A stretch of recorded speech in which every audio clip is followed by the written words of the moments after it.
O governo federal está elaborando um projeto de lei para regulamentar as redes sociais. E segundo o ministro da Justiça, o Flávio Dino, o texto deve ser apresentado na próxima semana ao presidente Lula também, antes de ser entregue ao Congresso Nacional. O objetivo da medida, minha gente, de acordo com o ministro, é garantir que a internet não seja o que o ministro chamou de terra sem lei. Dino defende que as plataformas de mídias digitais sejam responsabilizadas em casos de possíveis infrações. Para falar sobre esse assunto, eu recebo agora no nosso painel CNN os deputados federais Orlando Silva, do PCdoB, e Kim Kataguiri, do União Brasil. Deputados, uma boa tarde para os senhores, muito bem-vindos aqui na CNN Brasil. Quero começar com o deputado Orlando Silva, quero saber se o senhor considera a regulamentação das redes sociais como censura ou como uma forma realmente de combate às fake news. Boa tarde, bem-vindo. Boa tarde, Muriel. Boa tarde, meu amigo deputado Kim Kataguiri. Veja, Muriel, a regulação de plataformas digitais é uma tendência global. No ano de 2022, nós vimos a União Europeia aprovar o Ato dos Serviços Digitais, o Ato dos Mercados Digitais. A atividade digital introduz uma série de inovações, são maravilhas oferecidas à sociedade no campo econômico, social, na difusão de cultura, de conhecimento, na conexão entre as pessoas. Então, eu parto da premissa de que é um espetáculo nós temos as oportunidades criadas pela internet. Mas, como tudo na vida, existem efeitos colaterais. Todos sabemos que no Brasil a difusão de fake news, de desinformação, virou uma realidade. É necessário nós criarmos mecanismos para enfrentar essa realidade. O que fazer? Na minha visão, primeiro, criar mecanismos de proteção da liberdade de expressão. É o que está no texto que eu trabalho. Hoje, uma plataforma digital retira um conteúdo publicado por alguém e manda uma mera notificação, nem fundamentando o ato. Nós prevemos o devido processo, o direito do usuário a apresentar as razões de por que ele tem direito de falar o que ele falou. Segundo, obrigações de transparência. É necessário que nós saibamos como essa operação se dá. Resguardado o segredo industrial das empresas, é necessário que nós saibamos como que esses algoritmos de recomendação impactam naquilo que nós recebemos de informação. Porque liberdade de expressão é falar e é também ser ouvido. A circulação de informações é algo muito importante. E, por fim, prevemos no projeto que debatemos na Câmara a responsabilidade. Não existe liberdade sem responsabilidade. As plataformas digitais podem fazer moderação de conteúdo? Podem. Mas elas também têm que se responsabilizar quando não fazem. Quando há conteúdo ilícito, conteúdo ilegal. E nós temos farta experiência onde isso acontece. Então, eu diria que a regulação de plataformas digitais é um passo adiante para que nós possamos explorar as maravilhas da internet e superar alguns efeitos colaterais. Deputado Kim, o senhor concorda? Bem-vindo. Muito obrigado, Muriel. Um prazer estar aqui, cumprimentar meu colega deputado Orlando Silva. Acho que o primeiro é muito importante deixar claro que a internet não é terra sem lei, né? Tudo que é crime na vida real também é no digital. E o segundo ponto é que nós já temos uma regulamentação da internet, que é o Marco Civil da Internet, que foi amplamente debatido. Eu concordo com um ponto que o Orlando colocou, que é o direito ao recurso. Realmente, a rede social tem que deixar muito claro por que retirou naquele conteúdo e dar direito a recurso para o sujeito poder se explicar, né, em relação àquilo que foi retirado. Agora, eu vejo uma contradição, né, num ponto que o deputado Orlando colocou, que é: resguardado o segredo industrial, nós precisamos conhecer o algoritmo. O próprio algoritmo é um segredo industrial. Se a empresa é obrigada a mostrar como é que distribui o seu conteúdo ou como é que distribui a sua publicidade, obrigação que hoje a imprensa que vive de publicidade não tem, você inviabiliza as redes sociais. Simplesmente, ou as redes sociais vão sair do Brasil, vão deixar de operar aqui, ou vão operar na clandestinidade, na ilegalidade, né? Obrigar a plataforma a entregar o seu algoritmo de publicidade é uma coisa que, mais uma vez, reforço, a imprensa não precisa fazer e que é o seu segredo de negócio. Né? Para além disso, né, se você entregar, por exemplo, algoritmos de inteligência artificial utilizados para moderar conteúdo, você vai estar dando o caminho, né, do ouro para o bandido. Que, por exemplo, né, um pedófilo pode utilizar esse algoritmo, né, o conhecimento do algoritmo, para poder fazer publicações criminosas sem que aquilo seja, né, identificado ou punido imediatamente pela rede social, né? O que eu mais não acho razoável na discussão é equiparar veículo de comunicação com rede social, porque o veículo de comunicação escolhe os seus comentaristas, escolhe a sua grade, escolhe o que vai ao ar. A rede social não. A rede social recebe milhões de publicações o tempo todo. E é humanamente impossível você controlar tudo isso. Nem o Ministério Público, nem o Judiciário conseguiram. Não vão ser as redes sociais que vão conseguir, tendo um poderio muito menor do que o poder público. Deputado Orlando Silva, quero te ouvir com relação a esses pontos apresentados pelo deputado Kim Kataguiri. Ele fala que essa situação inviabilizaria as redes sociais e que é humanamente impossível controlar isso. Quero a sua avaliação agora. Chororô, Muriel, nós vimos em outros lugares do mundo. Na Austrália, quando aprovou uma legislação que incidia sobre a dinâmica das plataformas digitais, elas ameaçaram. Vamos nos retirar da Austrália. Apagaram publicações durante 3 meses e voltaram. Por que voltaram? Porque é um mercado importante. O Brasil é o primeiro mercado para algumas redes, segundo para outras, terceiro para outras. O Brasil é um dos principais mercados da internet. Muitos dos pontos que nós defendemos no projeto de lei 2630, do ano passado, eu ouvi as empresas dizerem isso tecnicamente é impossível. E agora elas estão cumprindo essas regras na União Europeia, a partir da votação do ato dos serviços digitais.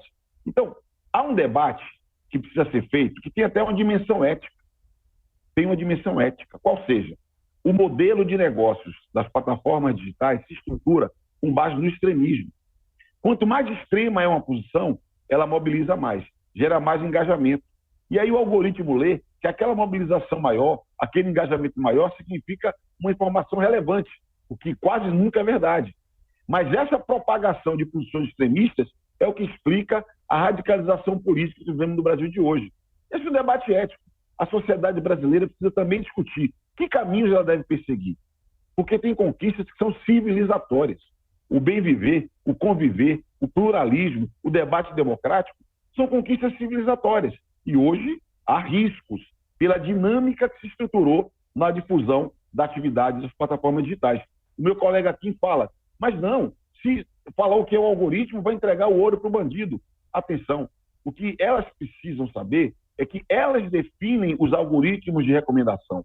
As próprias plataformas fixam qual é a dinâmica de difusão de informação. Elas precisam incorporar uma dimensão ética. Deputado Orlando, a gente vai ter que só ajustar o seu áudio, porque começou a falhar e está saindo um chiado. Vamos tentar de novo. Pode continuar falando, vamos ver. Não é nada agora. A gente vai ter que tentar ajustar o seu áudio, deputado. Enquanto isso, eu passo agora a pergunta para o deputado Kim, logo mais a gente tenta ajustar. Está falhando, deve ser alguma falha na conexão com o seu microfone. A gente vai tentar ajustar isso e eu passo agora a pergunta para o deputado Kim. Deputado, na sua avaliação, gostaria de te ouvir. O senhor entende que essa regulamentação das mídias é uma tendência mundial? A gente está acompanhando já muito bem a União Europeia discutindo isso, outros países também, não só a União Europeia, mas, claro, países por si só estão discutindo também cada vez mais e o Brasil está entrando nessa esteira também de outros países e também da União Europeia. Eu gostaria da sua avaliação e entender se o senhor entende que essa é uma tendência que faz sentido e que deve continuar acontecendo ou que a tendência é que depois, na sua avaliação, eles podem recuar, esses países podem recuar depois dessas discussões? Olha, já tem alguns países na Europa recuando, mas eu ressalto aqui que nem na discussão que existe na Europa, nem na discussão que existe nos Estados Unidos, você obriga as empresas a revelar o algoritmo de distribuição de publicidade, porque isso é entregar segredos de negócio. Isso inviabiliza a rede social, não é discurso, não é mimimi, não é desespero, né? E eu preciso aqui discordar veementemente do deputado Orlando Silva quando ele diz que a radicalização vem da rede social. Pelo contrário, as redes sociais, quando vem um discurso extremista, ou quando vem um discurso com notícia falsa sendo veiculado, ganhando visibilidade, elas próprias tiram do ar com uma velocidade muito maior do que o Ministério Público ou do que o Judiciário. A radicalização política não vem da rede social. A rede social é só um instrumento. Ela, por si só, não faz nada. Na verdade, a rede social só dá voz ao radicalismo que é propagado pelos próprios políticos, pelas classes políticas dominantes e que levam isso para os seus militantes levam isso à rede social, né? Então, o meu ponto é de que a gente não pode inviabilizar o modelo de negócio das redes sociais. O meu ponto é de que a gente não pode equiparar, porque vamos supor, então, que a gente tirasse o poder de moderação das redes sociais e a gente passasse para um ministério, né? E caso qualquer crime fosse cometido, né, todo o poder de moderação da rede social seria exercido por um ministério. Caso qualquer crime, né, fosse cometido e o ministério não detectasse aquele crime, o ministro responderia por aquilo. Isso seria razoável? É claro que não, porque o Ministério não teria capacidade de fazer essa moderação. Assim como as redes não têm como saber com tudo das milhões de coisas que aparecem. E hoje, o que o Marco Civil da Internet prevê? Se tem decisão judicial, né? E eu acho que a gente pode até flexibilizar isso. Em vez de decisão judicial, pode ser uma notificação do Ministério Público. A rede social, se não tira do ar, é responsabilizada por aquilo. Acho absolutamente razoável, porque aí a gente já tem a prova de que há um crime sendo cometido, e se a rede social não retirar, aí sim ela está sendo responsável porque ela tem ciência daquilo. Agora, punir alguém que não sabe o que o crime está sendo cometido, para mim é até uma coisa inconstitucional, viola princípios do direito penal. Deputado Orlando Silva, agora sim, eu espero que a gente tenha conseguido ajustar o seu áudio. A gente teve que cortar a sua imagem aqui justamente para conseguir ajustar, mas quero que o senhor continue respondendo o que o senhor estava falando. E, claro, se quiser responder a fala recente agora do deputado Kim Kataguiri, fique à vontade. Eu não tenho a menor dúvida, Muriel, que a questão da responsabilidade é o centro do debate. Hoje, o que fala o Marco Civil da Internet? Uma plataforma digital só é obrigada a retirar um conteúdo após a decisão judicial. Só. Ela não é obrigada a retirar em nenhuma hipótese, só após a decisão judicial. Elas próprias fixaram regras que não permitem publicação de pedofilia, o que é importante, racismo, o que é importante, LGBTfobia, o que é importante. O que nós defendemos? Que nós tenhamos um rol maior, que inclua conteúdos ilegais. Se o deputado Kim sustentar o que ele falou antes, de que o que é ilegal no mundo offline é ilegal no mundo online, tentativa de golpe, como vimos hoje, 8 de janeiro, é ilegal. Ataque ao Estado Democrático de Direito, terrorismo, é ilegal. Crimes contra a saúde pública, é ilegal. Então, o que nós acreditamos é que é necessário, primeiro, que as plataformas não apenas tenham o direito de fazer uma moderação de conteúdo, elas têm obrigação de fazê-lo. Segundo, fazê-lo com base em critérios objetivos. Terceiro, definir um devido processo para que o usuário, caso divirja da decisão, ele possa contestar aquela decisão. Agora, em algumas hipóteses, há que se ter responsabilidade dessas empresas. Se omitirem na moderação desses conteúdos, quando forem notificadas, tem que ter responsabilidade. Ou quando houver impulsionamento, quando houver patrocínio. Porque não é razoável que alguém publique algo que seja mentiroso, impulsione, pague, a empresa ganhe com a divulgação dessa mentira e nada aconteça. Quando houver impulsionamento, sempre que houver patrocínio, também a empresa se submete à responsabilidade, caso esse conteúdo seja legal.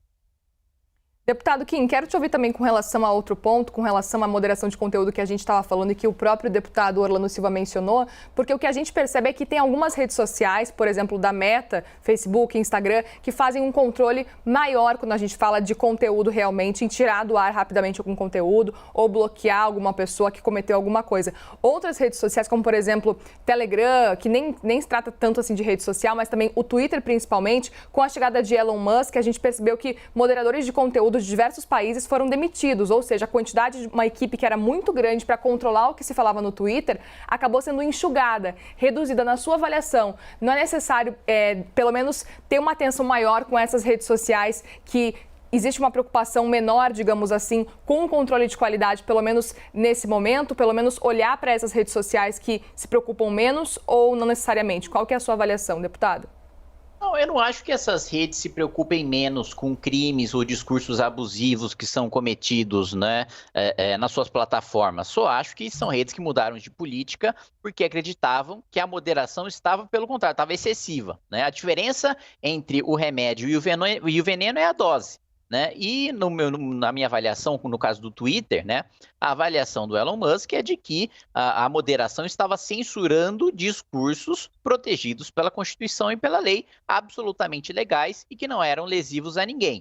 Né? Eu concordo quando o Orlando diz, olha, a rede quando se omite precisa ser punida. Agora, para ser caracterizado omissão, você precisa provar que a rede sabia que aquele conteúdo estava lá, coisa que não é a regra. Porque, como eu disse, milhões de publicações são feitas a todo momento e a rede social, mesmo com inteligência artificial e mesmo com equipes de milhares de pessoas, não consegue fazer aquele filtro. Se nem o nosso judiciário, se nem o nosso Ministério Público tem a capacidade de retirar ou de notificar as redes sobre conteúdo golpista ou sobre conteúdo nocivo à saúde, bom, eu me lembro, a Meta foi uma das empresas, e o YouTube também, o Google, foram uma das empresas que mais retiraram conteúdos mentirosos em relação à pandemia, muito mais do que o poder público, foi muito mais eficiente nesse sentido, mas ainda assim não conseguiu controlar todas as milhões de publicações, porque, como eu digo, é inviável, né? Um outro ponto, né? Quando houver impulsionamento, concordo com o Orlando, porque aí quando tem impulsionamento, tem uma avaliação da rede social em relação àquilo que está sendo impulsionado. Agora, não dá para, a priori, né, você punir as empresas por tudo aquilo que é publicado, porque a empresa não tem ciência de tudo aquilo que é publicado, porque isso não é possível. Deputado... Mas ninguém nunca propõe, me permita, Muriel, claro. Ninguém nunca propõe em nenhum lugar do planeta nenhuma responsabilização a priori. A responsabilização da empresa deve ser feita após a sua notificação, que ela passa a ter a obrigação, notificada e informada de que há um conteúdo ilegal, ela há que se mover. Caso não se mova, há que assumir a responsabilidade. Ou, na hipótese, feliz de saber que o deputado aqui concorda, em que houver patrocínio ou impulsionamento. Deputado Kim? Olha, se só há responsabilização em caso de notificação, pelo menos, não é isso que eu vi no texto relatado por você, deputado Orlando. O que eu vi é uma equiparação. Qual artigo você é uma equiparação. Eu não estou com o texto da lei aqui na minha frente, mas é uma equiparação que está claro no texto da lei. Posso puxar e enviar o artigo e publicizar nas minhas redes, nas suas redes, se assim desejar, em que equipara veículo de comunicação com rede social. E isso não dá para fazer, porque, como eu disse, o veículo de comunicação escolhe os seus comentaristas, escolhe a notícia que vai ao ar, escolhe aquilo que é publicado. A rede social não. Se você está me dizendo que a rede social só vai ser responsabilizada se tiver uma notificação ou do Ministério Público ou do Judiciário, que aí sim a rede social ficou sabendo que aquele conteúdo é criminoso e ainda assim se negou a retirar do ar, aí eu acho que ela precisa ser punida sim. Agora, se você está equiparando, como o próprio ministro Alexandre de Moraes disse, que era uma legislação, que eu já acho primeiro um absurdo o ministro do Supremo opinar sobre legislação que não é de competência do Judiciário. Mas enfim, ele mesmo falou, temos que equiparar veículos de comunicação com redes sociais. Isso significa, né, dar a mesma responsabilidade àquilo que é veiculado na rede social daquilo que é veiculado na imprensa. Só que a imprensa escolhe o que publica. A rede social não tem total controle sobre tudo que é publicado, porque isso é impossível. É uma impossibilidade física, fática. Deputado Orlando, a gente... acontece... Pode falar. Eu vou passar um minuto só, para a gente conseguir encerrar já esse painel. Por favor, deputado, um minuto. É muito breve, porque é bem importante. Bem importante. A notificação pode ser pelo Ministério Público? Pode. Pelo Judiciário? Pode. Mas pode ser pelo cidadão, que foi alcançado por alguma publicação de terceiros. A mera notificação, a ciência, a plataforma, seguida de omissão, deve produzir responsabilidade. O texto só trata de equiparação de redes sociais a meios de comunicação em uma única hipótese, circunscrita e prevista no artigo, na Lei Complementar 64, que é para impedir o abuso no uso de redes sociais, tal qual o abuso no uso dos meios de comunicação para fins de comprometimento do processo eleitoral. Ponto. É a única hipótese em que há essa equiparação, o que eu considero justo, porque as redes sociais hoje são equiparáveis no alcance aos meios de comunicação. Não há equiparação para responsabilidade. Agora, serão responsáveis, dependendo de mim. Quando ganha dinheiro para difundir mensagem, se tiver conteúdo ilegal, tem que ser responsabilizado. Assim como, se omitir, quando for notificada, também deve ser responsabilizado. Deputado Kim, para a gente encerrar agora suas considerações finais. Minha consideração final é o seguinte, aí eu achei bastante perigoso o que o deputado Orlando disse. Se qualquer cidadão, né, notifica a rede social por qualquer conteúdo publicado e essa notificação tem que ser considerada, né, a priori pela rede social como uma notificação verdadeira, eu posso promover campanhas contra adversários políticos ou adversários midiáticos para que meus seguidores façam notificações contra outras pessoas e a rede social retira aquilo do ar. Aí a gente está abrindo margem para uma guerra de censura. Vai checar aquela informação. Ela vai checar aqui aquela informação. Notificação não é ordem. informação para que ela possa checar se procede ou não. Bom, porque o que você havia dito era equiparar a notificação de um cidadão com uma do Ministério Público e do Judiciário. Bom. Muito bem, agora esclarecidos, agradeço a participação dos dois parlamentares, deputado Orlando Silva, deputado Kim Kataguiri. Um bom trabalho para vocês no começo da semana que vem também. Sabemos que essa discussão rende muito, afinal de contas, vamos ver como que deve avançar, inclusive, esse projeto de regulamentação das mídias no Congresso. E um bom fim de semana para os dois também. Obrigada e uma boa tarde. Obrigado, boa tarde. Obrigada. Boa semana.